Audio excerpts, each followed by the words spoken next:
Bonsoir à tous, bienvenue. Je suis ravie de vous retrouver pour notre premier live de la saison, le Live Advance, dans lequel vous allez pouvoir découvrir nos écoles, les écoles qui constituent le concours Advance, ainsi que les modalités du concours. Donc, je suis ravie de vous retrouver. Je vous informe que ce live est organisé pour vous. Donc, vous pourrez tout au long du live poser vos questions sur le chat. Toute une équipe est mobilisée pour vous répondre et pour vous apporter les éléments de réponse nécessaires. Nous allons aborder, je vais vous expliquer un petit peu le concours Advance en quelques chiffres. Donc, le concours, c'est un concours qui donne accès après le bac à 4 écoles d'ingénieurs, EPITA, le SME, IPSA et Subiotech, que vous allez découvrir un peu plus tard dans le détail. Et c'est un concours qui est soumis à la procédure Parcoursup, c'est-à-dire que les terminales générales et STL doivent passer par Parcoursup pour candidater à, à un des 20 choix de formation qui sont proposés par les 4 écoles. Cette année, le concours et les écoles proposent 1806 places. C'est le nombre de places qui a augmenté par rapport à l'année dernière. Et les écoles ont des campus, en 15 campus sur 7 villes en France. Et la particularité surtout du concours Advance, c'est que 100% des candidats vont être reçus pour passer les épreuves QCM de maths et d'anglais, mais aussi l'entretien de motivation. Ce qui veut dire qu'on donne la chance à tout le monde sans le barrage d'admissibilité sur dossier. Et ces examens, ces épreuves seront passées sur un des 13 centres d'examen qui sont disponibles et que vous devrez choisir sur Parcoursup. Donc voilà un petit peu le concours en chiffres. Maintenant, on va passer à la première partie de notre live, qui est la présentation de nos écoles, les écoles qui constituent le concours Advance. Et on va commencer par l'école des ingénieurs en informatique, qui vous sera présentée. Là, je crois que je me suis trompée. On va d'abord commencer par les notions d'ingénieur, qui vous seront présentées par Emmanuel Hiver, un des 2 délégués du concours Advance. Merci Kaina. Bonsoir à tout le monde, très heureux de vous retrouver également pour ce premier live. Oui, on va parler du métier d'ingénieur avant de parler des écoles dans lesquelles vous pourrez réaliser vos études d'ingénieur. Alors, c'est quoi un ingénieur? On en parle beaucoup, peut-être que vous avez des proches de votre famille qui sont ingénieurs. Vous leur avez peut-être posé la question de savoir qu'est-ce que fait un ingénieur tous les jours. On vous a mis une liste de verbes qui, pour moi, résume bien ce que fait un ingénieur au quotidien, dans sa façon de travailler, dans son déroulement de carrière. Alors, vous les voyez, ces verbes sont des verbes d'action: inventer, innover, imaginer, fabriquer, créer, communiquer, développer, industrialiser et concevoir. On aurait pu en mettre d'autres, mais je pense que ceci caractérise bien ce que va faire et la diversité des missions qu'on attend d'un ingénieur, puisqu'un ingénieur, je vous le rappelle, c'est quelqu'un qui va partir d'un concept, d'une idée, pour aller jusqu'à un produit fini. Et ce produit, ce service, cette solution, va servir à améliorer le quotidien de l'homme. Ça, c'est vraiment important d'avoir cette notion: je débute, j'ai une idée, je suis face à une problématique, donc je vais inventer, je vais innover, je vais imaginer une solution, je vais ensuite la fabriquer, la créer, et après, une fois que j'aurai cette solution, je vais communiquer autour de cette solution et je vais pouvoir donc la diffuser pour améliorer le quotidien de l'homme. Et tous les objets que vous avez dans votre vie courante aujourd'hui, les façons de vous déplacer, les ordinateurs, les téléphones que vous utilisez, mais aussi les vaccins avec lesquels vous vous soignez, sont des produits issus d'un travail d'ingénieur et d'une équipe, bien sûr, parce que vous allez voir qu'un ingénieur ne travaille pas seul. Alors, qu'est-ce qu'on a comme compétences quelles compétences on demande pour être ingénieur? Il y en a plusieurs, et ce sont ces compétences-là que vous allez retrouver dans votre formation. La première, c'est le savoir. Alors, le savoir, c'est très simple, c'est en fait l'aspect scientifique. C'est tout ce que vous devez connaître en fonction du secteur d'application dans lequel vous aimeriez travailler. Donc, c'est vraiment, alors dans le savoir passe bien sûr par des matières de base, qui sont les mathématiques, par exemple. Vous allez voir que les mathématiques, c'est très important si vous voulez travailler dans le domaine de l'ingénierie. Mais voilà, c'est ce que vous allez apprendre à l'école. C'est votre formation qui va vous l'apporter. Ce savoir, vous allez vraiment l'acquérir en travaillant et en développant déjà des connaissances que vous avez maintenant, mais en allant un peu plus loin encore. Le savoir-être, la deuxième compétence, c'est un peu moi ce que j'appelle le costume de l'ingénieur. Vous savez, c'est un ingénieur, il va devoir prendre des décisions, il va devoir gérer une équipe, il va devoir faire face à des problématiques. Voilà, on ne l'apprend pas forcément à l'école, mais vous allez l'apprendre à travers votre expérience. Et vous allez voir que des expériences dans les écoles d'ingénieurs, vous allez en avoir beaucoup. Troisième compétence, le savoir-faire. Oui, c'est important de savoir faire. Pourquoi? Parce que la théorie, c'est bien, mais sans pratique, on ne sait pas ce que c'est la théorie. Donc, il faut vraiment travailler, et le savoir-faire passe par les projets lorsque vous êtes en école d'ingénieur et par les stages, puisque vous allez travailler énormément en entreprise, hein. C'est ça aussi l'avantage de faire une formation d'ingénieur. Ça peut être en stage, ça peut être en apprentissage. Enfin, le savoir-faire faire. Alors là, on est dans la deuxième dimension. Vous savez faire, mais il faut que vous appreniez aussi aux autres à faire faire, puisque vous allez, je vous rappelle, souvent diriger une équipe. Et en fait, vous serez là pour donner le cap. Un ingénieur donne le cap à un projet. C'est lui le chef d'orchestre. Et il va travailler avec d'autres ingénieurs, il va travailler avec des techniciens. Et c'est là qu'il va donc apprendre à faire faire. Et enfin, le savoir-apprendre. Vous allez sortir d'une école d'ingénieur, vous allez être diplômé, vous allez avoir un certain savoir, mais ce savoir va évoluer tout au long de votre carrière. Et il doit évoluer parce que la science, de son côté, va évoluer. Donc, on va vous donner les clés aussi pour continuer à apprendre toute votre carrière et à être toujours au top de votre formation, parce qu'un ingénieur, vous allez voir, il a des compétences qui vont évoluer tout au long de sa carrière. Donc, ces compétences-là, ces 5 compétences-là, vous allez les retrouver dans les formations d'ingénieurs que vous allez entreprendre si jamais ce métier vous intéresse. Et enfin, quel métier, justement, y a-t-il derrière? Alors, est-ce que vous savez que la moitié des métiers qu'on aura dans 10 ans n'est pas encore inventé? Pourquoi? Tout simplement parce que, regardez, je vous laisse découvrir hein, ces mots-clés. Alors, les nanotechnologies, le big data, les transports, l'intelligence numérique, les biomédicaments, les nouvelles mobilités. À chaque fois qu'on fait une découverte, il y a des métiers qui doivent être inventés parce qu'on va créer des nouveaux produits, créer des nouveaux services. Il est évident qu'on n'a pas fini de se déplacer et qu'on veut se déplacer dans les meilleures conditions. Donc, il va falloir créer des transports moins énergivores. On n'a pas fini de se soigner non plus. On n'a pas fini de créer des logiciels informatiques. On parle beaucoup d'intelligence artificielle. Donc, il y a plein de métiers qui vont se greffer là-dessus. Il faut gérer ces datas qui sont de plus en plus nombreuses. Vous voyez, donc il y a vraiment encore beaucoup de métiers à faire. Et puis, je ne sais pas si vous le savez, mais la bonne nouvelle, c'est que si vous choisissez de faire une formation d'ingénieur, vous serez sûr d'avoir un travail. C'est ça qui est intéressant, puisqu'on manque d'ingénieurs aujourd'hui en France, notamment d'ingénieurs filles. Donc, si vous êtes une fille, ne passez pas à côté de ces opportunités professionnelles.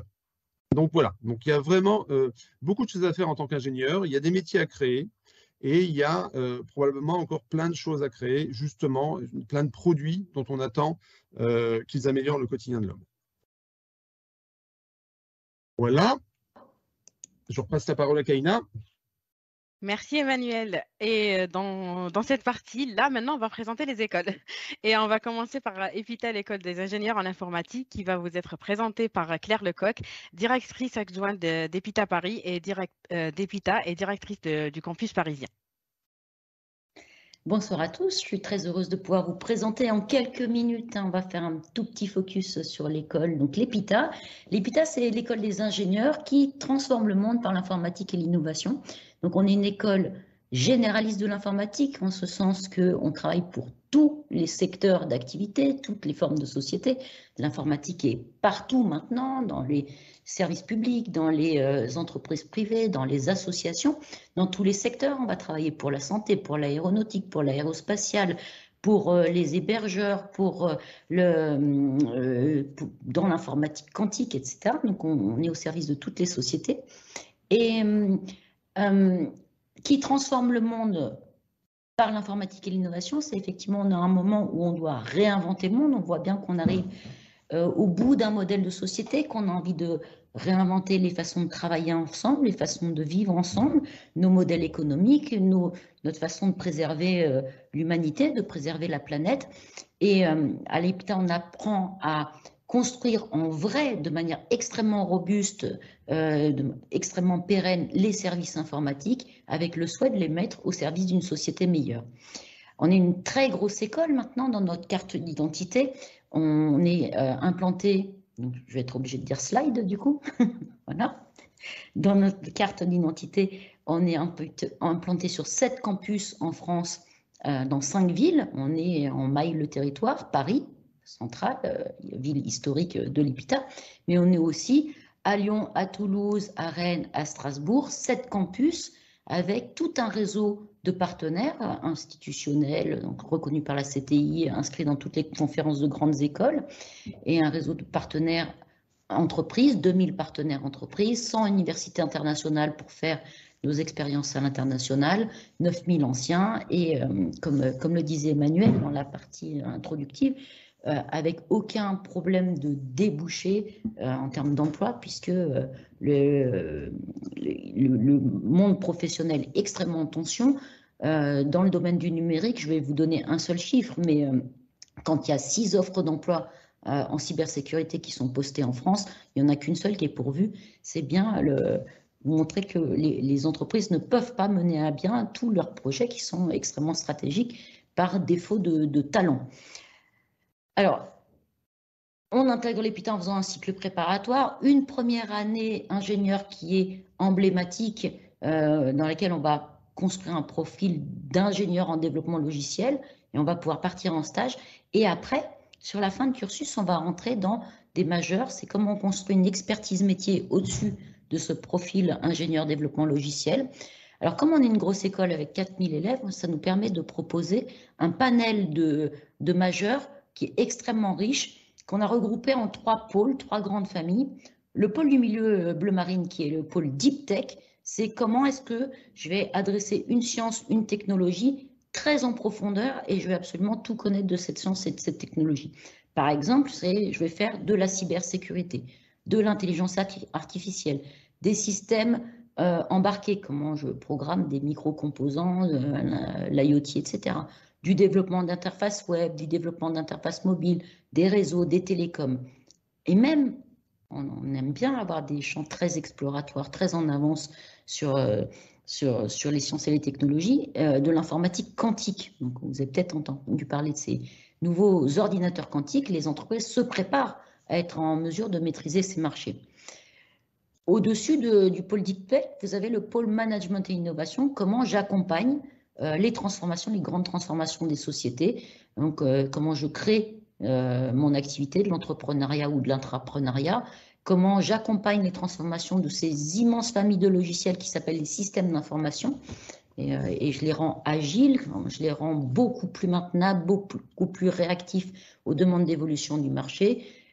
Comment est-ce que je fais ces activités-là en milieu international? C'est le Global IT Management.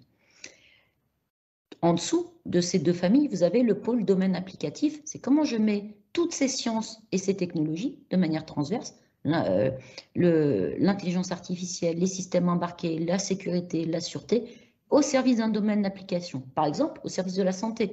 Il faut absolument être capable de programmer des robots qui vont faire des opérations. Et c'est un peu touchy. Protéger les données de santé, assurer la cybersécurité des hôpitaux. Vous avez entendu qu'ils se font beaucoup attaquer, ce qui est quelque peu problématique. Au hasard, par exemple, ça arrête les respirateurs artificiels.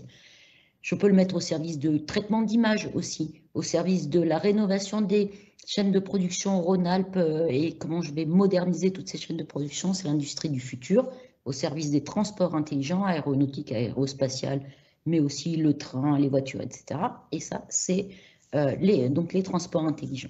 Vous voyez, il y a tout un panel de choix. C'est une des illustrations parce que dans une grosse école comme ça, on va combiner des cartes pour personnaliser son profil, des majeurs, des mineurs, des électifs, des parcours, et donc de façon à avoir la formation qui nous convient le mieux.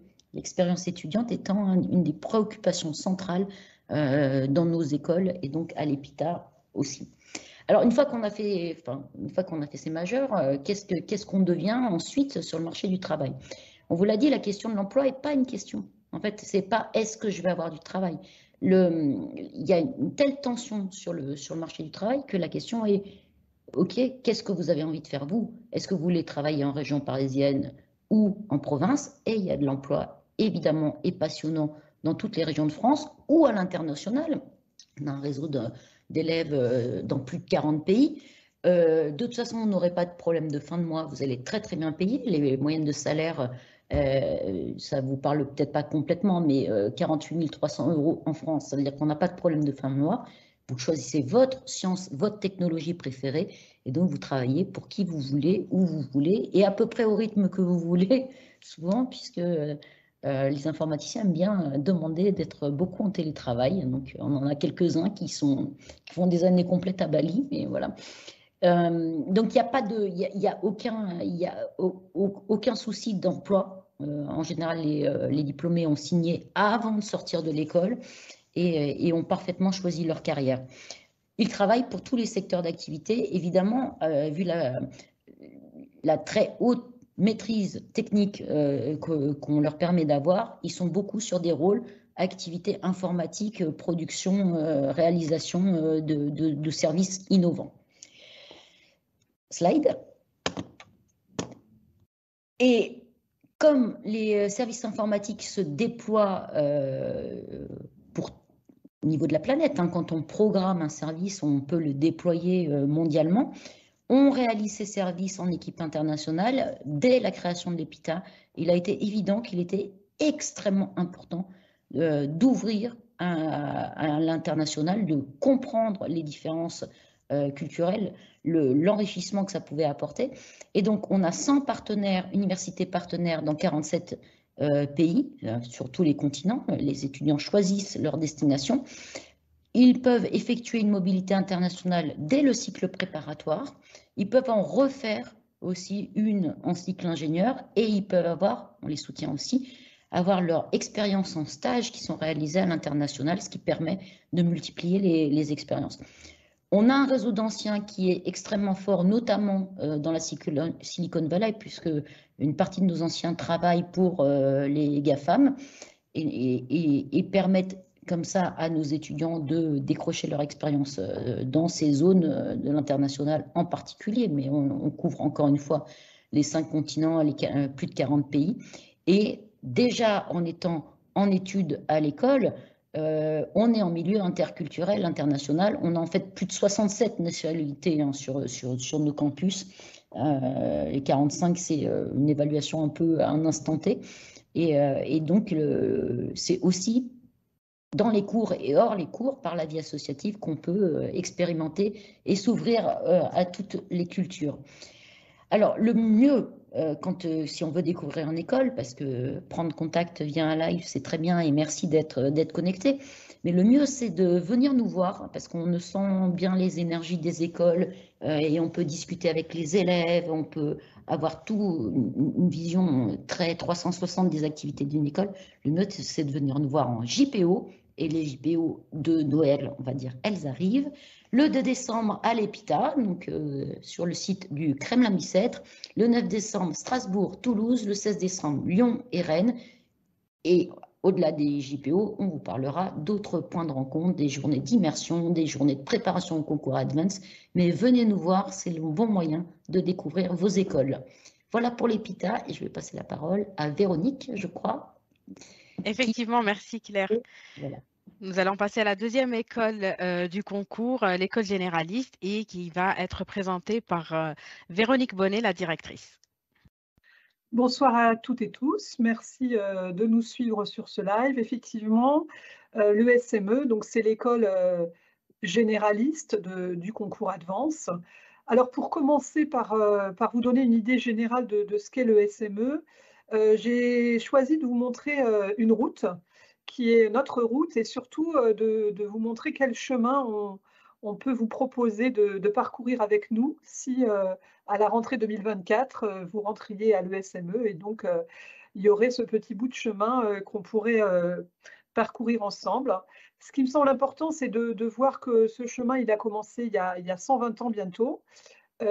Et que évidemment il y a déjà eu pas mal de virages puisque ce qui caractérise l'ESME, c'est une école généraliste, mais c'est une école qui s'est toujours concentrée sur les nouvelles technologies qui permettaient d'innover, de transformer le monde tout au long de son histoire.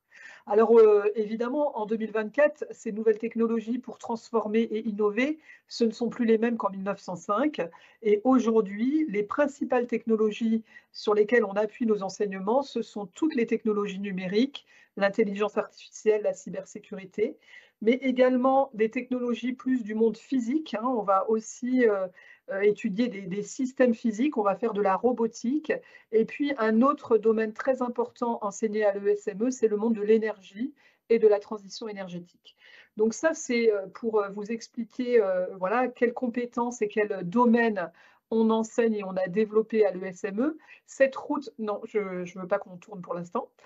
Cette route, elle nous a aussi permis de diplômer 17 000 ingénieurs. Donc, on a prouvé notre savoir-faire en termes de formation. Mais l'enjeu aujourd'hui, c'est de vous proposer une formation qui vous corresponde à vous. Et finalement, notre engagement entre 2024 et 2029, si vous venez à l'ESME, c'est de construire ce chemin avec vous, de vous accompagner, de vous permettre de tester plein de choses, de faire votre propre parcours et de vous accompagner vers la réussite, puisque on a pris un engagement sur le taux de réussite de nos étudiants, sur l'accompagnement. Et donc, partout dans tous nos campus, c'est vraiment la priorité. Donc, si vous venez chez nous, vous allez apprendre toutes ces technologies, mais on va aussi vous faire découvrir plein d'autres secteurs. On va vous faire découvrir qui vous êtes pour que vous soyez des ingénieurs qui soient capables de continuer le chemin pour finalement viser les prochaines décennies. Et ce qui nous attend, évidemment, c'est de former des ingénieurs qui vont être capables de relever les défis qui sont devant nous. Vous voyez, il y a encore quelques virages devant nous pour arriver aux accords de Paris à 2050 et à faire une économie bas carbone, à être sobre en énergie et à préserver les ressources et la biodiversité.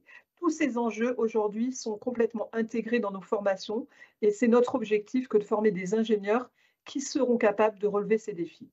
Alors, maintenant que je vous ai donné la vue d'ensemble, effectivement, je vais détailler assez rapidement comment ça se passe. Donc, 5 ans, si on arrive en 2024, on ressort en 2029.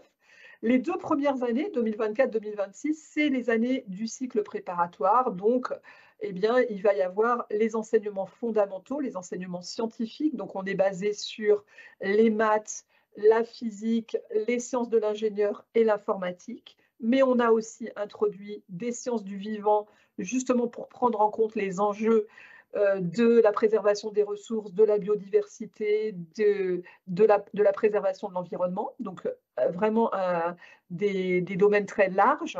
Et puis, la grande particularité du cycle prépa de l'ESME pendant ces 2 ans, c'est qu'on va vous proposer de choisir tous les semestres un parcours parmi les 6 qui vous sont présentés ici: innovation, biotech et santé, ingénieur designer, ingénieur manager, énergie environnement, international. Chaque semestre, vous en choisissez un. Le semestre suivant, vous en choisissez un autre ou vous gardez le même si c'est ce qui vous plaît. Et ça, vous allez faire ça pendant les 3 premières années, ce qui va vous permettre de découvrir toutes les facettes possibles pour pouvoir choisir à la fin une majeure en ayant testé plein de choses. Les 3 dernières années, donc ce qui compose le cycle ingénieur, vous voyez, elles sont rythmées en 2 semestres de cours, puis un semestre à l'international. Donc, comme mes consoeurs à l'ESME, l'international a une place centrale, on a un parcours international, on a une section anglophone et on a un semestre obligatoire à l'international, donc qui se passe au début de la 4e année. Puis, quand on revient, donc il reste 3 semestres, 2 semestres de cours et un stage de fin d'études, et c'est seulement sur ces 18 derniers mois que là, on choisit une majeure où on va approfondir nos connaissances et nos capacités à aller travailler dans un secteur en particulier. Alors, c'est quoi ces différentes majeures, ces différents secteurs possibles? Il y en a 18 et on les a organisés en 7 grands domaines. Donc, des majeures qui sont liées à l'énergie et l'environnement, des majeures qui sont liées au réseau et aux villes connectées, des majeures plus informatiques, l'intelligence numérique, l'intelligence artificielle et la cybersécurité, des majeures qui vont être plus dans le design de produits, la robotique, donc les systèmes, des produits physiques, on va dire, avec la mécatronique et la majeure ingénieur designer, des majeures qui vont plus adresser le monde du transport, des majeures qui vont adresser le monde de la biotech et de la santé avec un partenariat avec Subbiotech, qui est une autre école du concours Advance, et des majeures qui sont plus double compétence ingénieur-manager avec des partenariats avec l'ISG. Tout ça se choisit seulement en 4e année, après avoir, pendant tout le premier cycle, testé des parcours, rencontré des gens, fait des expériences, ce qui fait que ce qu'on recherche à l'ESME, et c'est pour ça que quand je dis on vous propose un parcours personnalisé et de vous accompagner, c'est pendant toute la première partie de la formation, vraiment découvrir le monde de l'ingénierie, tester et choisir en ayant déjà une idée plus précise de en quoi consistent ces différents domaines, ces différents métiers. L'insertion professionnelle, ma collègue Claire Lecoq vient de le dire, ce n'est pas vraiment le sujet aujourd'hui dans les écoles d'ingénieurs, c'est le plein emploi. Donc, heureusement, évidemment, à la sortie de l'ESME, comme des autres écoles, c'est le plein emploi avec des salaires très attractifs. Une particularité de l'ESME, c'est que comme on est justement une école d'ouverture qui propose plein d'options, plein de choix, on propose aussi plein de doubles diplômes et on a un tiers de nos élèves qui vont sortir avec un double diplôme parce qu'en dernière année, ils vont avoir choisi un diplôme de spécialisation à Centrale Supélec, le parcours biotech et santé avec Subbiotech, le parcours management avec l'ISG. Et donc, 33% de nos élèves vont sortir de l'école avec 2 diplômes. Finalement, ce qui est un peu difficile pour moi dans cet exercice, c'est de vous faire prendre conscience de, mais finalement, à la fin de cette école, qu'est-ce qu'on peut faire? Alors, j'ai choisi 3 exemples pour, j'aurais pu voilà, il y en a des centaines, mais je me suis dit, je vais vous parler de 3 jeunes diplômés, voilà, avec lesquels j'ai discuté très récemment, qui étaient d'ailleurs à notre dernière journée porte ouverte, pour vous donner des exemples de ce qu'on peut faire. Isidora, elle a fait la majeure biotech et santé, et aujourd'hui, elle travaille dans une start-up de robotique médicale, et elle développe, elle adapte un petit robot chirurgical, et donc elle va en salle d'opération avec le chirurgien pour l'aider à utiliser le robot pendant les opérations. Donc, c'est les opérations de la colonne vertébrale. Donc, voilà, elle est vraiment passionnée par ce qu'elle fait et elle a des anecdotes incroyables à raconter, alors qu'elle a fait une école d'ingénieur, voilà, qui au départ pouvait ne pas la prédestiner à ça. Et donc, elle travaille pour son entreprise à faire évoluer le robot pour qu'il réponde de mieux en mieux aux besoins du chirurgien.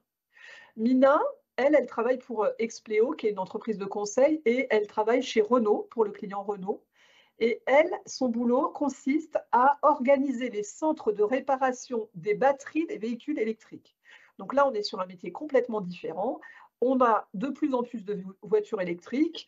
Il faut trouver des solutions pour réparer les batteries. Quand on tombe en panne avec sa voiture électrique, il faut qu'à proximité, il y ait des gens qui sachent réparer les véhicules électriques. Elle accompagne Renault dans l'organisation de ces centres de réparation en utilisant sa majeure énergie.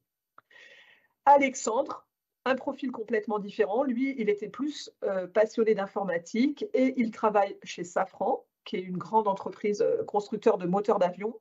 Et il travaille à la direction des systèmes d'information pour faire évoluer les outils informatiques de Safran et qu'ils répondent aux besoins des utilisateurs. Donc voilà ce qui est la proposition de l'ESME, encore une fois, c'est des solides connaissances dans ces nouvelles technologies qui peuvent permettre de transformer le monde, d'avoir conscience des objectifs à atteindre et de nous adapter à tous les projets, tous les profils pour vous permettre d'avoir le métier qui vous ressemble et qui vous correspond et d'être un acteur positif, on va dire, pour l'avenir. Si vous voulez en savoir plus, c'est très difficile de faire cet exercice de présentation en 5 minutes. Comme mes collègues, je vous convie à venir nous rencontrer. L'école ESME est présente dans 4 villes en France. À Paris, nous sommes rue de Fleurus dans le 6e arrondissement. À Lille, à Lyon et à Bordeaux, nous sommes au centre-ville de ces capitales régionales. Et les dates des prochaines journées portes ouvertes s'affichent actuellement. Merci beaucoup pour votre écoute et je passe la parole à Anne-Ségolène Abscheit pour la présentation de l'IPSA. Bonjour à tous. Alors l'IPSA, c'est une grande école de l'air, de l'espace et des mobilités durables de demain. Elle a été créée il y a plus de 60 ans. C'est aussi une société à mission. Elle est membre de la conférence des grandes écoles et habilitée à délivrer un titre d'ingénieur de la CTI. L'IPSA est située dans les 2 capitales de l'aéronautique et du spatial qui sont Paris évidemment et Toulouse. Elle compte 2500 étudiants et 80 associations d'étudiants qui sont particulièrement actives sur le plan technique. Diapo suivante. Alors, comment s'articule le cursus ingénieur de l'IPSA? Il s'articule autour de 2 cycles. D'abord, un cycle préparatoire qui est équilibré autour de sciences, de technologies, aussi des humanités, des langues, mais surtout des cours spécifiques en aéronautique et spatiale. En fait, on a enlevé finalement ce qui pour nous semblait du superflu dans le cycle prépa et on l'a remplacé par beaucoup de projets et surtout beaucoup d'applications en aéro et spatial comme la mécanique du vol ou la mécanique du vol vertical. Ensuite, le cycle ingénieur, il comporte une année d'approfondissement et puis 2 années de spécialisation où là, vous allez choisir en fait entre 9 filières différentes.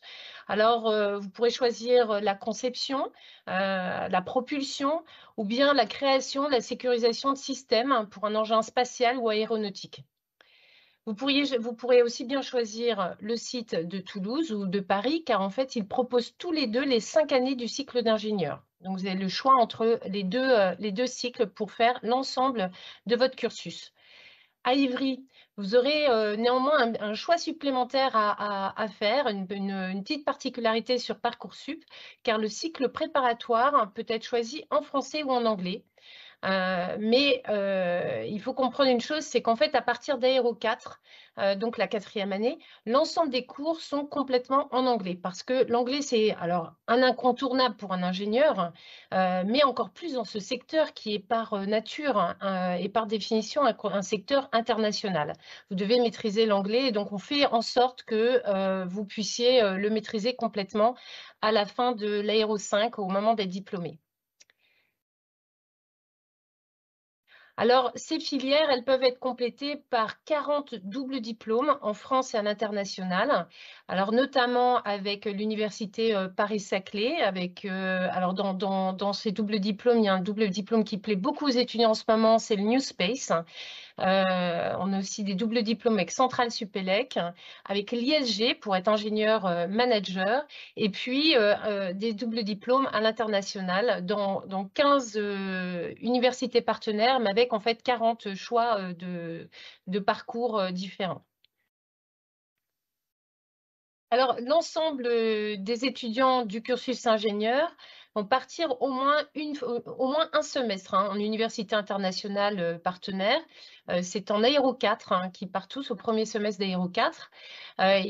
Donc, l'école propose, comme vous le voyez, des échanges avec 114 universités internationales, avec la particularité d'offrir des parcours qui sont vraiment tournés vers l'aéronautique et le spatial. Alors, l'insertion des ingénieurs, on en a parlé avec EPITA et avec le SME. Ce n'est pas une difficulté en France ni dans le monde. Le problème, ce sera pour vous pas de trouver un emploi, mais plutôt de savoir où vous voulez travailler et comment négocier votre salaire. Alors, il se trouve qu'en plus, le secteur de l'aéronautique et du spatial est extrêmement dynamique. Si on prend quelques exemples, Dassault a vendu 92 Rafales pour 15 milliards d'euros l'an dernier. Au Salon du Bourget, il y a quelques mois, Airbus a vendu 600 Airbus en une journée.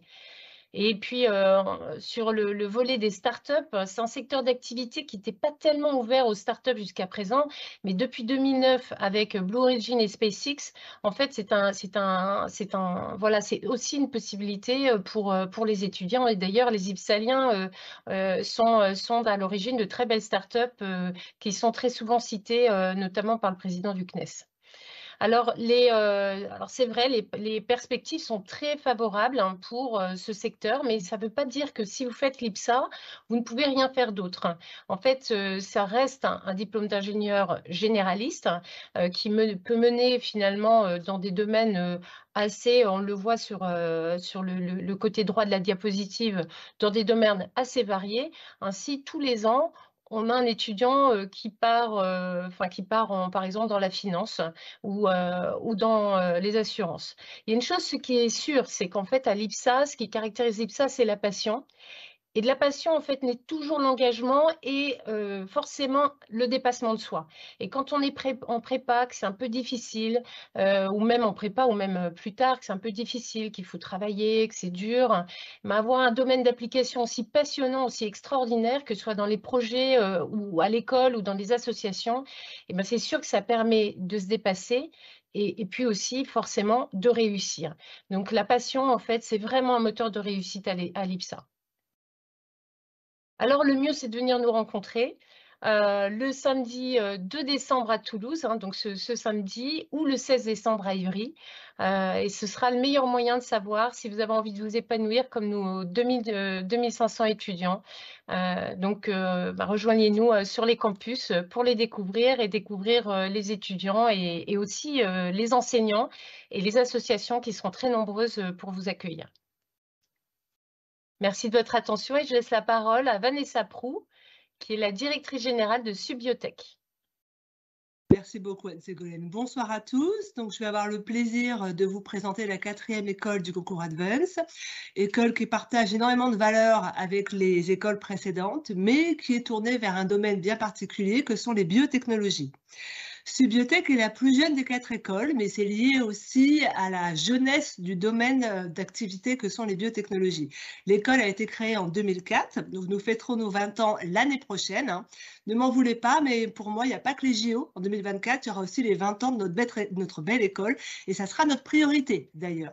Donc du coup, oui, l'école a été créée pour répondre à un besoin croissant sur les profils d'ingénieurs, besoin exprimé par les entreprises de biotechnologie, ainsi que celles qui s'intéressent aux biotechnologies, mais qui sont rattachées à d'autres secteurs d'activité, tels que les industries pharmaceutiques, dispositifs médicaux, agroalimentaires, cosmétiques ou encore environnement. Puisqu'en effet, j'aime toujours faire un petit rappel sur ce que sont les biotechnologies. Les biotechnologies représentent la valorisation de tout le monde vivant pour faire des produits et des procédés utiles pour nous, les hommes et les femmes, pour notre quotidien. C'est-à-dire que les biotechnologies permettent de nous soigner, de nous prévenir des maladies, de nous nourrir et de nous aider à vivre dans un environnement le moins pollué possible. Donc du coup, aujourd'hui, presque 20 ans plus tard, Subiotech, qu'est-ce que c'est? Eh bien, c'est une école d'ingénieurs qui rassemble plus de 1250 élèves répartis sur 2 campus, Paris, le Villejuif, le campus historique, et depuis 2020, nous sommes également implantés à Lyon. Notre réseau d'anciens grandit d'année en année. Aujourd'hui, voilà, on a même dépassé le nombre d'élèves, on est à 1400. Nous avons également des activités de recherche puisqu'on souhaite contribuer, nous aussi, à l'innovation en biotechnologie. Nous avons également des labels comme les autres écoles, la certification ISO 9001. Et puis surtout, nous sommes aussi très tournés, en tant que société à mission, vers la prise en compte des enjeux environnementaux. Et là, je donnerai l'exemple d'Unigreen. Unigreen, c'est une université européenne dans laquelle est impliquée l'école Subiotech, avec 7 autres universités en Europe, comme les Italiens, par exemple les Espagnols. Et ensemble, on développe une université, donc sur une dimension européenne, pour traiter des sujets en lien avec l'agroécologie. J'ai beaucoup de choses à partager sur Subiotech, donc je vous propose d'avancer pour maintenant vous présenter un peu plus le cursus de la formation d'ingénieur. Donc, comme les autres écoles, Subiotech est une école post-bac, un programme en 5 ans pour accéder au titre d'ingénieur, découpé en 2 cycles. Un premier cycle préparatoire intégré, donc le concours, c'est le concours Advance, vous le passez pour rentrer dans l'école, et après, tout le monde a sa place en année supérieure et tout le monde a sa place en cycle ingénieur, évidemment sous réserve de valider les examens, les partiels, les projets. Il n'y a pas de sélection entre le cycle préparatoire et le cycle ingénieur. Tout au long du cursus et dès les premières années, les équipes pédagogiques sont là pour vous accompagner, pour vous aider à réussir, pour vous donner les bonnes méthodes d'apprentissage, parce qu'il est vrai qu'il y a tout de même une grande différence entre le lycée et les études supérieures, donc c'est légitime d'avoir besoin d'une forme de coaching finalement et d'être accompagné par les équipes pédagogiques. Vous avez également des moments aussi d'immersion professionnelle avec plusieurs stages dans le cursus, 3 stages au total, ça représente 12 mois. Pour les plus motivés par l'immersion professionnelle, vous avez également la possibilité de rejoindre le cycle ingénieur par l'apprentissage. Donc là, vous avez un contrat sur 3 ans avec une entreprise et vous alternez du coup des périodes entreprise de quelques mois et des périodes école. Nous avons également une pédagogie très tournée vers l'appliqué avec beaucoup de projets. Le programme phare des projets étant le programme des Subiotech Innovative Project, les SBIP, les fameux projets innovants. Cela démarre en 2e année, ça termine en dernière année, donc en 5e année. Et là, l'idée, c'est de répondre à un besoin non pourvu dans les biotechnologies. Donc, les élèves planchent par groupe de 6-7 et ils ont 4 ans pour étudier la faisabilité de leur idée. Donc, c'est un gros challenge et nos élèves, je ne vous cache pas, apprécient beaucoup les SBIP. Enfin, dans le cycle ingénieur, vous avez également la possibilité de personnaliser votre cursus.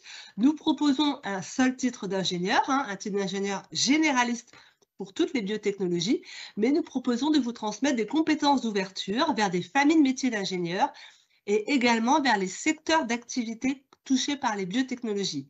Donc, pour les métiers, vous prendrez une majeure, donc on appelle ça une majeure professionnelle. Elles sont donc sous vos yeux. Et ma collègue, Madame Bonnet, a également parlé des 2 majeures qui sont en partenariat avec le SME Sudria, robotique médicale et biotech numérique. Et puis, vous pourrez choisir une mineure en lien avec un secteur d'activité concerné par les biotechnologies. Après, nous avons également une dimension internationale très forte dans le cursus, donc on va voir ça voilà, sur cette diapositive. En effet, vous avez la possibilité pour les plus motivés de faire les 5 années du cursus totalement en anglais, en postulant dans ces cas-là pour la classe anglophone du cycle préparatoire, qui sera suivie par le cycle ingénieur totalement dispensé en anglais, cours, projet. Et en ce qui concerne le stage, vous restez maître de votre type de stage de l'entreprise d'accueil, du moment évidemment que ça répond à nos objectifs. Donc, le stage peut se dérouler en français, si vous le faites en France, Paris, Lyon, Marseille, petite ville, la Bretagne, par exemple. Mais par contre, le rapport et la soutenance, ils se déroulent en anglais. Quand vous êtes sur le stage de 4e année, le stage de 5e année, voilà, toutes les présentations se pitchent en anglais.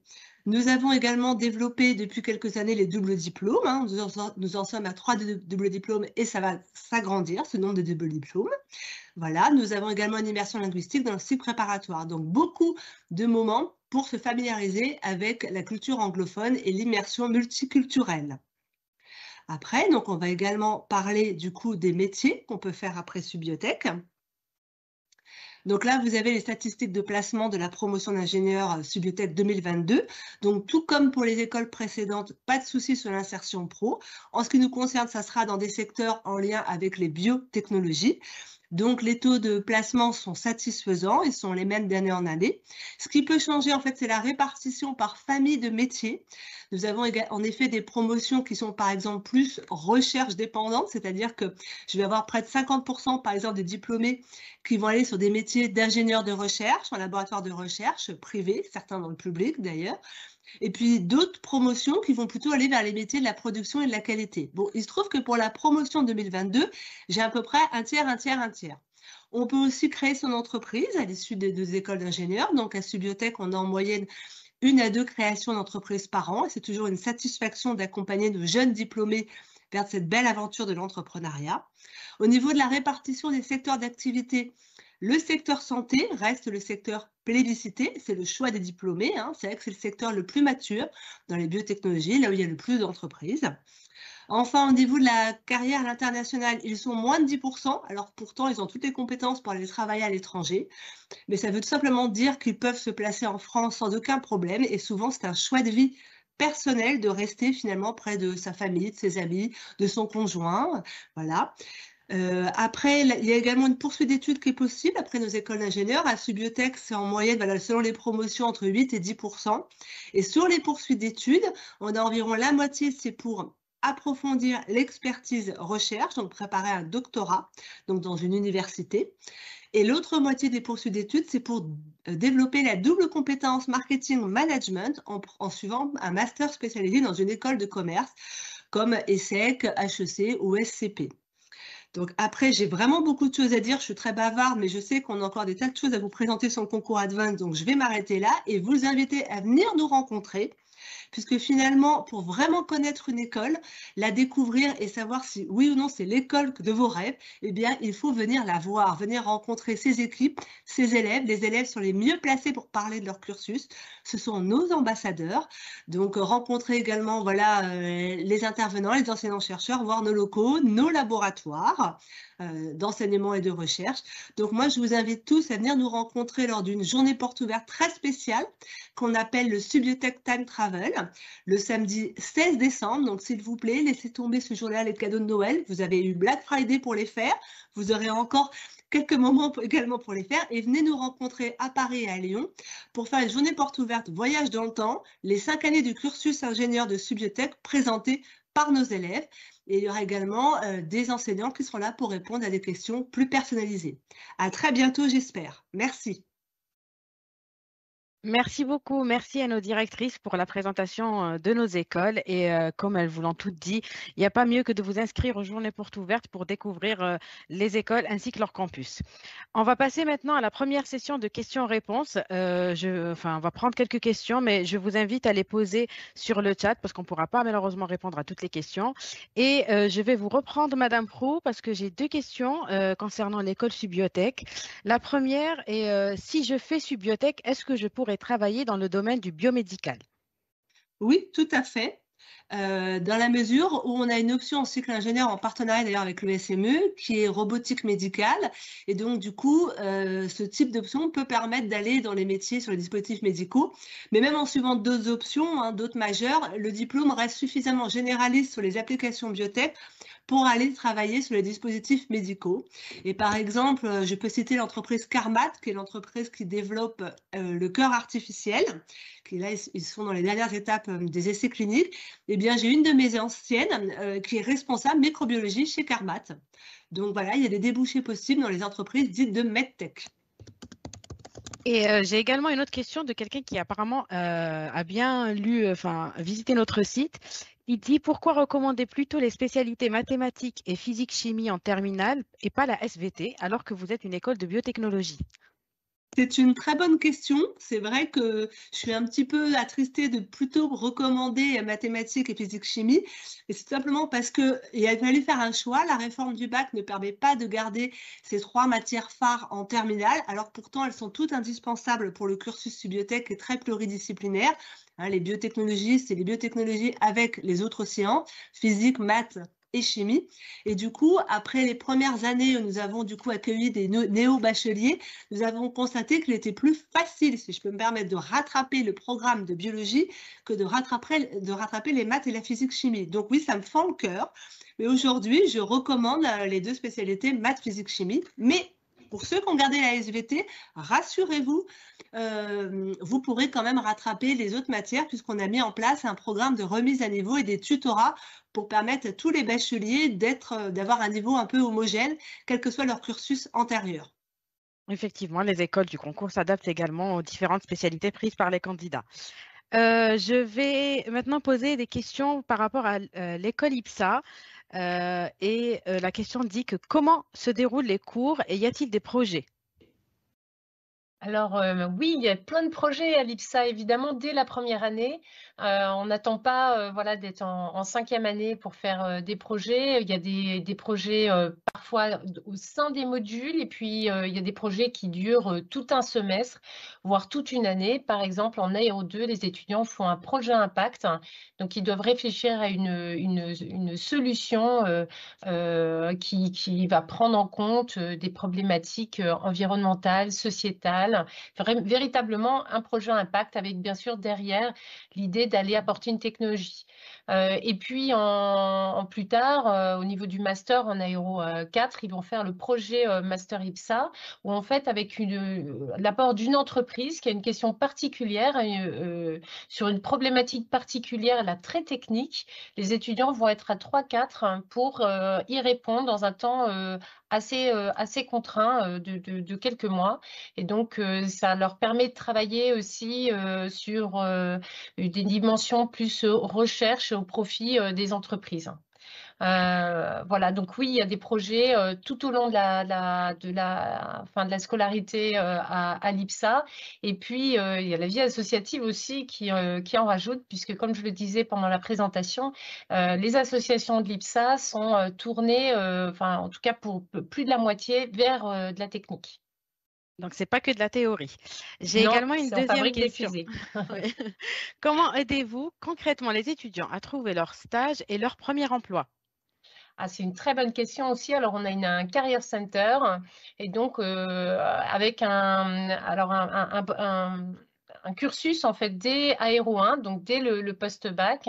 Ça s'appelle My Job Project et donc d'année en année, on vient constituer sa boîte à outils pour l'insertion professionnelle. Donc, comment je fais mon CV, comment je vais sur LinkedIn, comment je change mon adresse URL, quelle photo je mets, comment je crée mon pitch, comment je recherche un emploi et qu'est-ce que je vais rechercher comment je me prépare à cet entretien et tout à la fin en Aéro 5, comment je vais négocier mon salaire. Évidemment, on a aussi des forums, on a des entretiens de recrutement dédiés avec des entreprises qui viennent à l'école pour la journée proposer des offres spécifiques aux étudiants. Et voilà, on a tout un... Et puis, on a le Career Center qui est là avec des chargés de relations entreprises qui viennent aider les étudiants sur leur CV, leur lettre de motivation, voilà, qui les accompagnent pour se professionnaliser. Merci.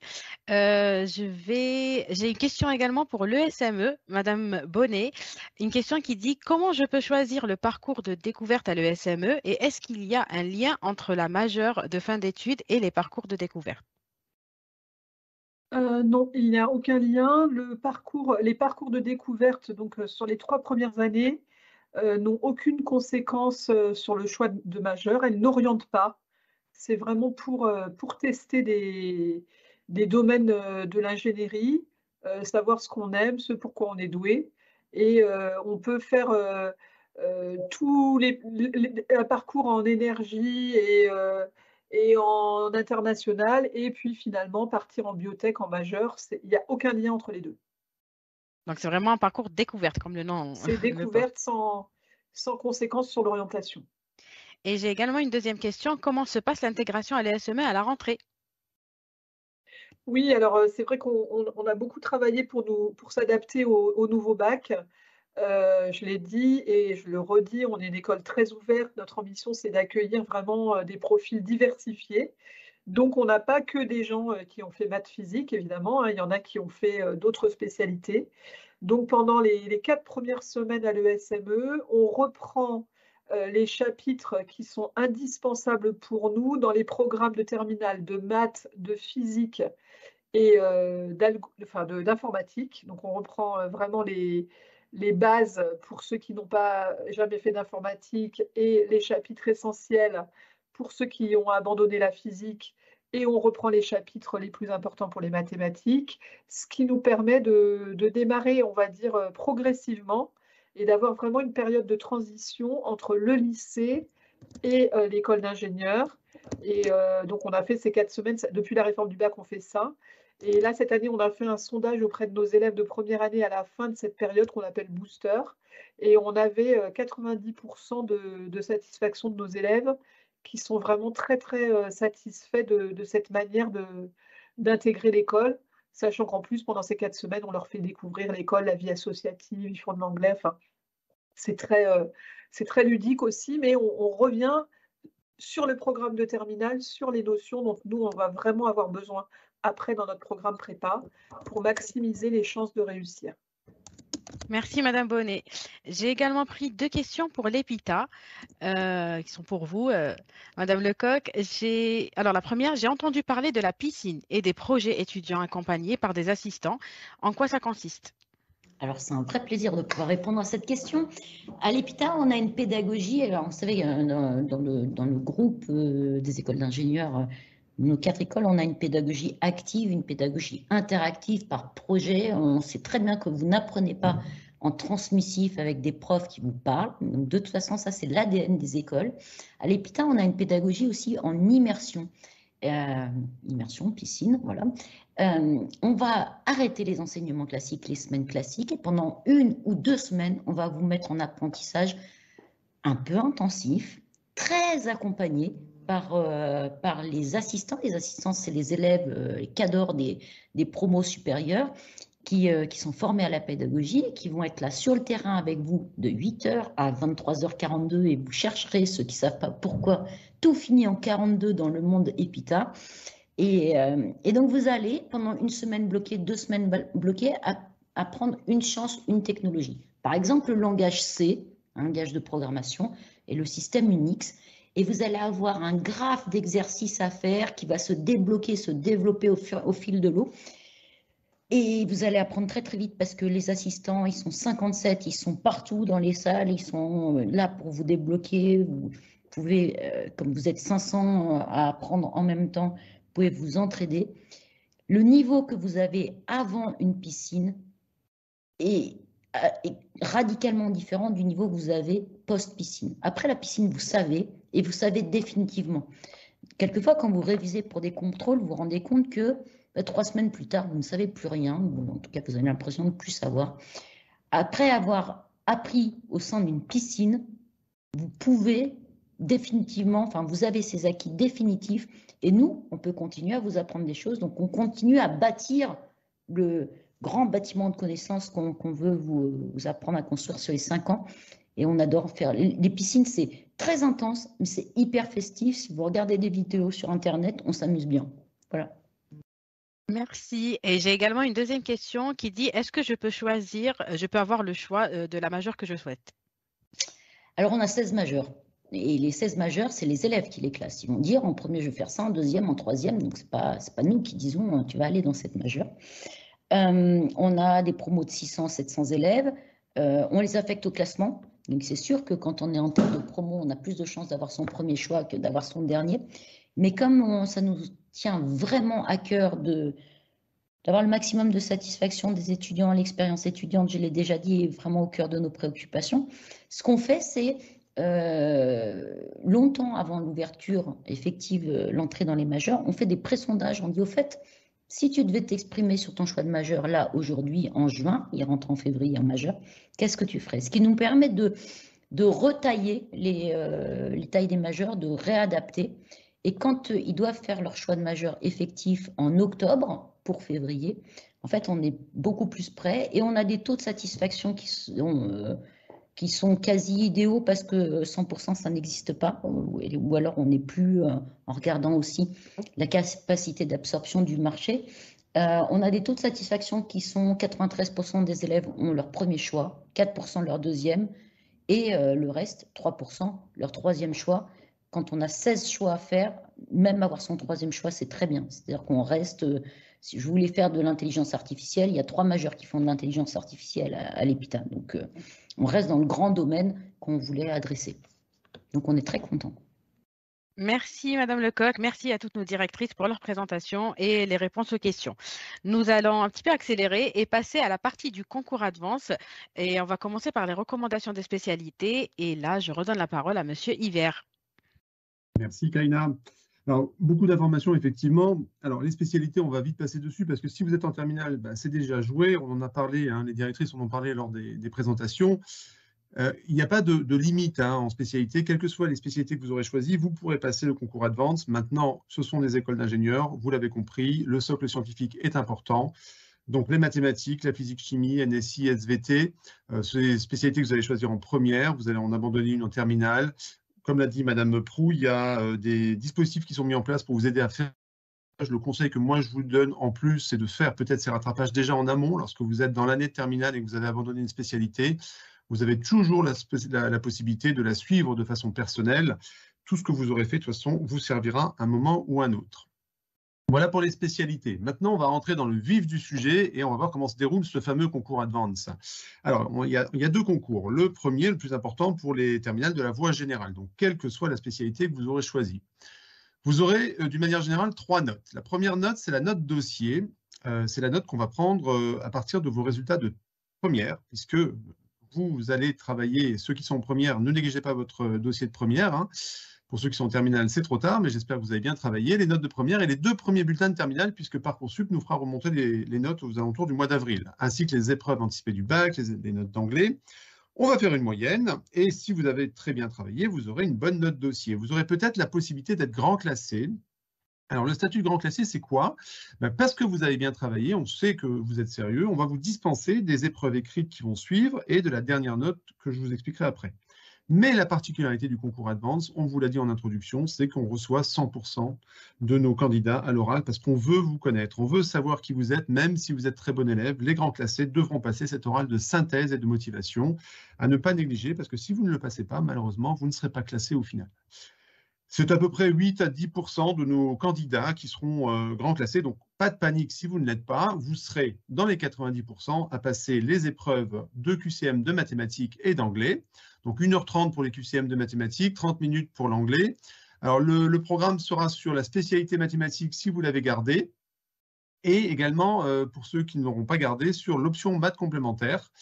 Et puis, vous aurez ce fameux oral de synthèse et de motivation. J'insiste sur le mot synthèse, puisque l'examinateur que vous aurez choisi, puisque c'est vous qui allez choisir le jury de l'école que vous souhaitez avoir en face de vous, le jour J, aura votre parcours scolaire, aura les bulletins, il parlera, il vous fera parler et c'est vraiment l'occasion de défendre votre dossier, puis bien sûr d'exprimer votre motivation.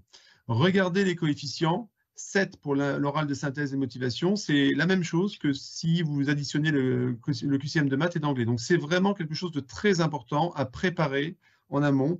Et en général, quand on interroge nos candidats, ça s'est très bien passé. Ils avaient un peu d'appréhension, mais ils sortent très, très contents de cette oral de synthèse et de motivation. Et ça leur permet souvent de gagner pas mal de places dans le concours. Et enfin, la dernière note, la note profil d'école, là, c'est nous qui allons travailler sur votre dossier Parcoursup. On a regardé les notes. Maintenant, on va s'intéresser aux appréciations, on va s'intéresser à ce que pensent vos professeurs, à la fameuse fiche à venir, on va s'intéresser à vous aussi, on va regarder ce que vous avez marqué dans votre lettre de motivation. On lit toutes les lettres de motivation, donc prenez soin à bien la faire si vous passez le concours Advance. On va regarder aussi le lycée d'origine, on va regarder vos centres d'intérêt, voilà, ça va nous permettre d'établir un profil de ce que vous pourriez être et faire dans nos écoles. Alors, c'est un concours commun, on vous l'a dit, vous pourrez choisir plusieurs écoles. Les 2 premières notes seront communes à toutes les écoles et la troisième note sera en fonction des écoles que vous aurez choisies. Si vous choisissez 2 ou 3 écoles, vous aurez à chaque fois une note profil école pour l'école que vous avez demandé. Donc, vous serez convoqué le jour J. Alors, on va passer les épreuves assez rapidement puisqu'on a très peu de temps par rapport au calendrier Parcoursup. On en reparlera un peu plus tard.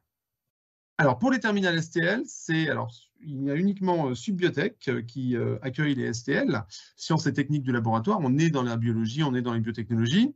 Donc là, 2 épreuves. La note de dossier, c'est la même chose que pour les terminales générales. Et puis là, vous aurez 4 oraux. Un oral de mathématiques, de biochimie, biologie, un oral d'anglais et ce fameux oral de synthèse et de motivation qui est toujours aussi important. Regardez, toujours coefficient 7.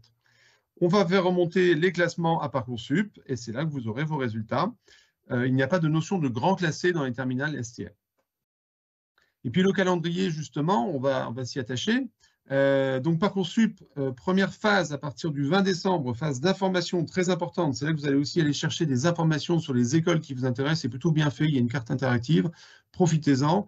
Et c'est à partir du 17 janvier, ce jusqu'au 8 mars, que vous devrez mettre vos vœux. Vous avez le droit à 10 vœux. Le concours Advance, on vous l'a dit, c'est un seul vœu. Petite information, chaque école ici présente propose aussi des bachelors. 3 des écoles ont leur bachelor sur Parcoursup également. La 4e, vous pouvez candidater directement. Ce sera un autre vœu cette fois-ci. Ne faites pas l'erreur de vouloir candidater au bachelor à travers le concours Advance. Vous pouvez faire bien sûr les 2 en même temps, mais ça sera un 2e vœu Parcoursup. Et donc, à partir du 8 mars et ce jusqu'au 3 avril, vous devrez confirmer vos vœux. Il ne faut pas oublier de le faire parce que sinon, vous allez les perdre. Et c'est là qu'on vous demandera sur quel campus vous voulez être reçu pour les épreuves. Alors, je vous le disais, on a une petite fenêtre puisqu'on va récupérer vos dossiers aux alentours du 5-6 avril et on va vous convoquer à partir de ce moment-là, aux alentours du 10 avril. Vous serez convoqué en une seule fois sur le campus que vous aurez choisi pour à peu près 3 heures. Et c'est là où vous passerez vos épreuves de QCM de maths, QCM d'anglais et l'épreuve de motivation. On vous fournira les ordinateurs pour passer les QCM. Vous serez en place. Bien sûr, si vous êtes à l'étranger, on ne va pas vous faire venir exprès pour passer ces épreuves. Vous pourrez le faire en visio. C'est un campus que vous pourrez choisir sur Parcoursup directement si vous êtes à l'étranger. Et puis donc, on va recevoir tous nos candidats et on se fait donc l'effort de recevoir tous nos candidats entre à peu près 10 avril et le 1er mai, 2 mai, pardon. Et après, on enverra donc les résultats à Parcoursup et c'est à partir du 30 mai que Parcoursup vous donnera les résultats. Si vous êtes admis directement, tant mieux pour vous. Si ce n'est pas le cas, là aussi, les listes d'attente vont évoluer, donc c'est très dynamique. Il faut être patient. Il faut être des fois patient, mais en espérant que le résultat final soit à la hauteur de vos ambitions. Voilà pour le calendrier. Et enfin, je vais repasser la parole à Kaina, qui est la grande spécialiste de la préparation au concours. Kaina, comment est-ce qu'on peut réussir ce concours Advance ? Merci Monsieur Hiver. Alors, vous avez plusieurs possibilités pour vous entraîner et vous préparer au concours Advance. Vous pouvez d'une part télécharger nos annales qui sont disponibles gratuitement sur le site du concours Advance, mais également participer à nos journées de préparation dont l'inscription est déjà ouverte depuis le 16 novembre et ce sont des journées où vous allez pouvoir pratiquer et vous entraîner au concours. Elles débutent à partir du 20 janvier jusqu'à la fin mars, jusqu'au 30 mars et elles sont disponibles sur Paris, mais également sur les campus campus en région. Donc, n'hésitez pas à aller vous inscrire directement sur le site. Vous pouvez également vous inscrire pour recevoir nos conseils. Et pour les candidats du concours, ils auront un espace dédié où ils pourront s'entraîner directement sur la plateforme du concours, la plateforme des QCM de mathématiques et d'anglais. On va passer maintenant à la deuxième partie des questions-réponses. Et pour le coup, j'ai pris quelques questions qui concernent le concours Advance. Donc, c'est pour vous, Monsieur Hiver. Et la première question est comment se passent justement les QCM de mathématiques et d'anglais? Là, il se passe que comme dans tout QCM, on va vous poser des questions et vous allez devoir donner des réponses. Ce sont des questionnaires à choix multiples. Alors, petite particularité, pour éviter le hasard, on va vous donner des bons points lorsque vous aurez la bonne réponse et vous aurez un malus lorsque vous donnerez la mauvaise réponse. C'est pour éviter de donner des points, enfin, des points au hasard. Et donc, il faut bien réfléchir, hein. Vous pourrez revenir sur les questions. Vous n'êtes pas obligé de les traiter les unes à la suite de l'autre. Petite particularité cette année sur le QCM de maths. Vous savez qu'il y a un report des épreuves de spécialité au mois de juin et donc ça a une incidence sur les matières qui vont être et sur les chapitres qui vont être étudiés en classe. Tout le monde ne va pas forcément suivre le même programme, donc nous avons décidé, pour garder cette équité qui fait vraiment la spécificité aussi du concours Advance, de vous permettre de ne pas répondre à quelques questions, 8 sur 50. Ça veut dire que si vous répondez aux 42 autres, vous aurez 20 sur 20 et vous pourrez par contre y répondre aux 8 dernières si vous le souhaitez. Il n'y a pas d'obligation pour avoir des points supplémentaires, mais vous prendrez aussi le risque d'en perdre puisque je vous rappelle qu'il y aura un malus. QCM d'anglais, c'est pareil. Ça va se passer avec des questions sur la compréhension, sur l'expression, sur la compréhension de texte. Et puis, il y aura une quarantaine de questions pour 30 minutes. Merci. Il y a également des questions qui reviennent pour les candidats qui sont à l'étranger, dans des lycées français à l'étranger, et qui se demandent est-ce qu'ils doivent se déplacer pour passer le concours Advance.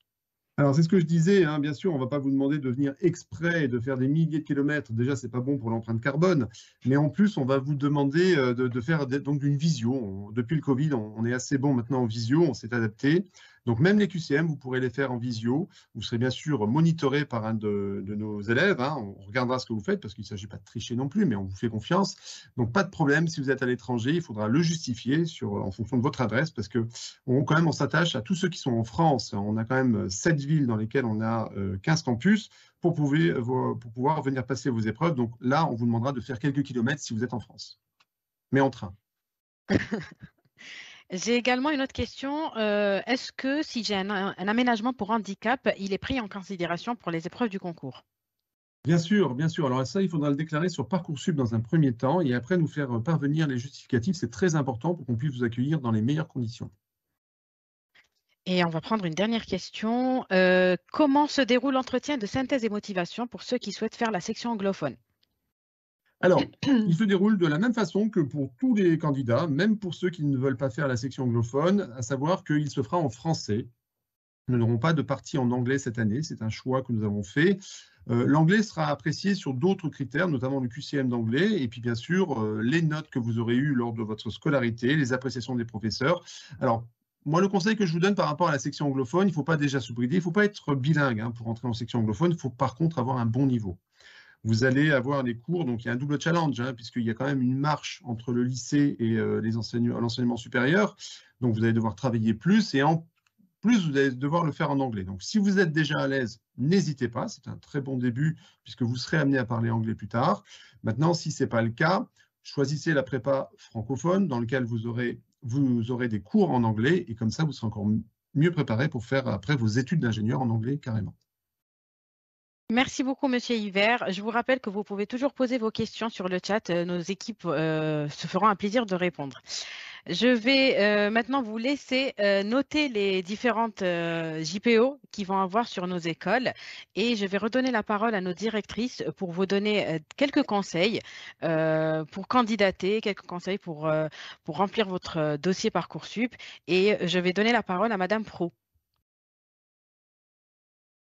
Merci Kaina. Je ne pensais pas arriver aussi vite, mais très bien, je vais parler de mon conseil maintenant. Non, moi, mon conseil, c'est quand vous allez faire votre candidature sur Parcoursup, vous avez plusieurs rubriques à remplir. Et moi, je vais vous demander je vais vous conseiller, pardon, c'est pas l'heure, d'avoir un peu d'attention également pour la rubrique qui concerne vos activités extrascolaires et vos centres d'intérêt.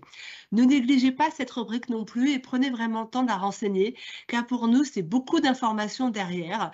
C'est-à-dire, selon vos activités et vos hobbies et vos passe-temps, eh bien, on va derrière deviner des qualités, des compétences très intéressantes pour nos écoles d'ingénieurs. Car ce ne sont pas seulement des élèves que nous recrutons, ce sont aussi des hommes et des femmes avec leur savoir-être. Et le savoir-être est très important pour après acquérir les compétences de l'ingénieur. Donc, ça dépend aussi beaucoup de votre savoir-être. Donc, pour nous, en fait, si par exemple vous indiquez que vous faites de la musique, ça veut dire que vous êtes quelqu'un de concentré, rigoureux, mais aussi créatif, calme. Si vous êtes plutôt sport collectif, ben, c'est le travail en équipe, éléments moteurs, coopération, entraide, solidarité. Voilà, si vous faites du macramé ou du crochet, ça veut dire que vous avez une patience. Alors moi, j'admire beaucoup dans ces cas-là, en plus. Voilà, donc vraiment, prenez le temps de remplir toutes les rubriques et pensez à parler de vous, finalement, parce que nous, on s'intéresse aussi à vous en tant que jeune homme, jeune femme, et vos personnalités, vos savoir-être, vos qualités. Voilà. Donc, par contre, du coup, comme on a fait un rebondissement sur l'ordre de passage, je ne sais pas à qui je vais donner la parole. Donc, Kayla, c'est à vous. Ah, Oui, Claire, alors, bon, Claire, je te passe la parole. Alors, merci à tous. Oui, remplissez bien Parcoursup parce qu'effectivement, on va avoir toutes ces informations pour quand vous viendrez à l'entretien de synthèse et de motivation. Évitez de l'utiliser avec ChatGPT parce qu'on s'en rend compte, mais par contre, faites-vous aider aussi de votre environnement. Et quand vous venez, comme l'a déjà laissé comprendre Vanessa, quand vous venez à l'entretien de synthèse et de motivation, je vais reprendre, Emmanuel va sourire encore, mais venez comme vous êtes, venez motiver, venez avec votre personnalité, on recrute des potentiels, on a des énergies dans nos grandes familles, nos grandes écoles, et on tient vraiment à vous rencontrer pour que vous nous rencontriez aussi, que vous puissiez vous dire, mais c'est une école dans laquelle je vais pouvoir m'épanouir, je vais pouvoir grandir, je vais pouvoir me développer en tant qu'ingénieur responsable, en tant qu'adulte responsable. Un campus, c'est un campus dans lequel on se construit professionnellement et on se construit personnellement. Donc venez avec votre identité que vous aurez déjà décrite dans vos dossiers Parcoursup et que vous pourrez présenter à l'oral devant des jurys extrêmement bienveillants, mais que vous pourrez nous présenter. Et c'est ça qu'on essaye de voir. Si vous faites la somme des coefficients entre la partie dossier, la partie motivation, la partie profil école dans nos concours, vous verrez que l'identité, votre personnalité compte pour la moitié des coefficients. Donc venez comme vous êtes, avec vos envies et vos motivations. merci beaucoup, Madame Lecoq. Et là, je passe la parole ensuite à Véronique, je ne sais plus. Madame Bonnet, oui. Oui, alors effectivement, il faut trouver des conseils et je pense qu'on a toutes envie de vous donner les mêmes conseils. Moi, j'ai choisi de vous dire, tentez votre chance et surtout ne faites pas d'autocensure. Ce qu'on remarque souvent quand on répond aux questions sur les gens qui se renseignent sur leur orientation, qui se renseignent sur le concours, souvent on voit que les candidats essaient de savoir s'ils vont être reçus et qui vont s'inscrire au concours que s'ils sont sûrs d'être reçus. Alors ça, c'est vraiment ce qu'il ne faut pas faire.